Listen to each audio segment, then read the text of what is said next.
नमस्कार लाडक्या बहिणींनो, आज मी तुम्हाला स्पेशल व्हिडिओ बनवत आहे 12व्या हप्त्याबद्दल.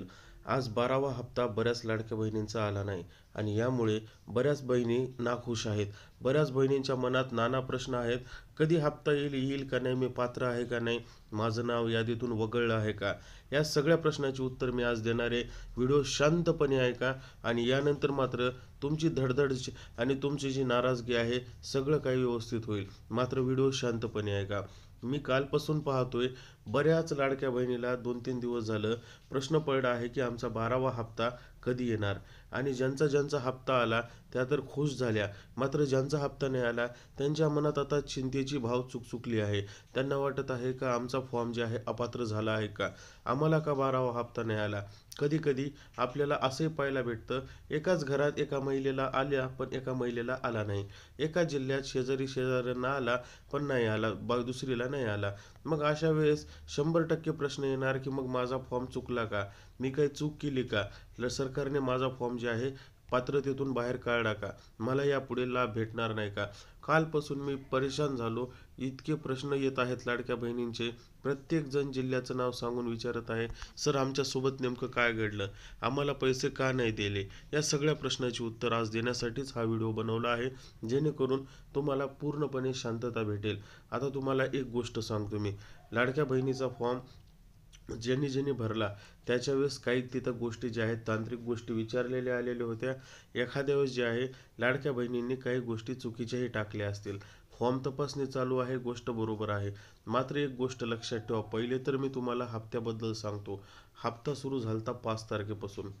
ठीक आहे, 12वा हप्ता जुलैच्या 5 तारखेपासून वितरण चालू झालंय. काल सुद्धा बऱ्याच लाडक्या बहिणींच्या खात्यामध्ये पैसे पडले. काल तारीख किती होती, 5 नंतर किती तारीख आली, 6ला पडले, 7ला पडले, 8ला पडले, काल 9ला पडले आणि आज 10ला सुद्धा पडत आहेत. याचा अर्थ तुम्हाला एक गोष्ट लक्षात येते आहे का, तुमचा फॉर्म चुकला नाही, तुम्हाला पैसे पडणार आहेत. फक्त प्रॉब्लेम एवढा होता की यावेळेस सरकारकडे बजेट कमी असेल कदाचित, त्यामुळे टप्प्याटप्प्याने जे आहे पैसे द्यायला सुरुवात केली आहे. जर माझ्याच घरचं उदाहरण सांगायचं झालं तर माझ्या बायकोला पैसे आले पण वहिनीला आले नाहीत. मग असं आपल्याला पाहायचं आहे की उरलेल्या महिलांना पैसे कधी भेटतील. तर आणखीन 2 दिवस तुम्ही वाट बघायची, कोणतीही गडबड करायची नाही. 2 दिवसामध्ये उरलेल्या महिलांना 2 ते 3 दिवसात पैसे भेटतील. आणि भ्यायचं कोणी तेही सांगतो. तुमचं खरंच उत्पन्न 2.5 लाखापेक्षा जास्त बँकेत जमा होतं का, हो असेल तर भ्या. तुमच्याकडे खरंच तुमच्या नावावर आत्ता सध्या कार आहे का, हो असेल तर भ्या. तुमच्याकडे जर इन्कम टॅक्स होल्डर कोणी असेल घरात, तुमचा नवरा कोणी ब्लडमधला, तर हो असेल तर भ्या. यापैकी जर तुमच्याकडे काहीच नाही आहे, तुमचं सगळं प्रॉम्प्ट आहे, तर तुम्हाला भ्यायची गरज नाही आहे. त्याच्यामुळं तुम्ही टेन्शन घेऊ नका. मी आजचा व्हिडिओ त्याच्यासाठीच सांगत आहे लाडक्या बहिणींना. चिंता बिलकुलही करू नका. पैसे टप्प्याने येत आहेत, त्यामुळे उशीर होत आहे. एकाच घरात पैसे आज एकाला तर परवा एकाला असे येत आहेत. त्याच्यामुळे तुम्हाला ही सांगायची हात जोडून विनंती आहे. काल इतक्या कमेंट केल्या लाडक्या बहिणींनी, यावरूनच लक्षात येतं की पैसे जे आहेत आले नाहीत, त्यामुळे जे आहे प्रत्येकजण परेशान आहे. मात्र हे सरकारचा प्रॉब्लेम आहे. सरकार जे आहे 5 तारखेपासून सुरू झालेले पैसे आजही टाकत आहे, उद्याही टाकणार आहे, परवाही टाकणार आहे. त्यामुळे लाडक्या बहिणींनी घाबरायची कोणतीही गरज नाही आहे. ना आपण इन्कम टॅक्स भरतो, ना आपण सरकारी नोकरीत आहेत, ना आपल्याकडे कार आहे, ना आपल्याकडे काही दुसरं आहे. त्यामुळे घाबरायची गरज नाही आहे. खूप तर खूप एखाद्या वेळेस काय करतील ते, फॉर्ममध्ये एखादी त्रुटी निघाली तर सांगतील. तेही आपल्याला लॉग इनवर येणारच आहे आज ना उद्या.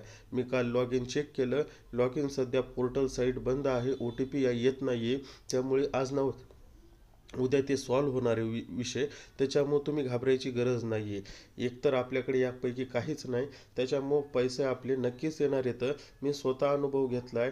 आजही खूप जणायला पैसे आले, तर कालही आले, तर परवाही आले, तर आणि 7 तारखेलाही आले, तर 5लाही आले. तर त्यामुळे तुम्ही घाबरता कशामुळे. पैसे आज ना उद्या 2-3 दिवसामध्ये सगळ्यांचे टप्प्याने पूर्ण होणार. सरकारकडे फायनान्शियल प्रॉब्लेम असेल, आपला प्रॉब्लेम नाही येतो. त्यामुळे घाबरायची गरज नाही. आपण आपल्या डॉक्युमेंटमध्ये प्रॉम्प्ट असेल तर घाबरायची बिलकुलच गरज नाही आहे. त्याच्यामुळे तुम्ही चिंता सोडा.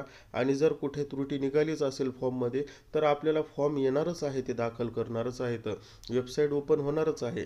असं मनाने सगळ्या गोष्टी नाही करता येत सरकारला. त्यामुळे लाडक्या बहिणींनो, घाबरू नका, बिलकुल घाबरू नका. तुमचे पैसे येणार आहेत.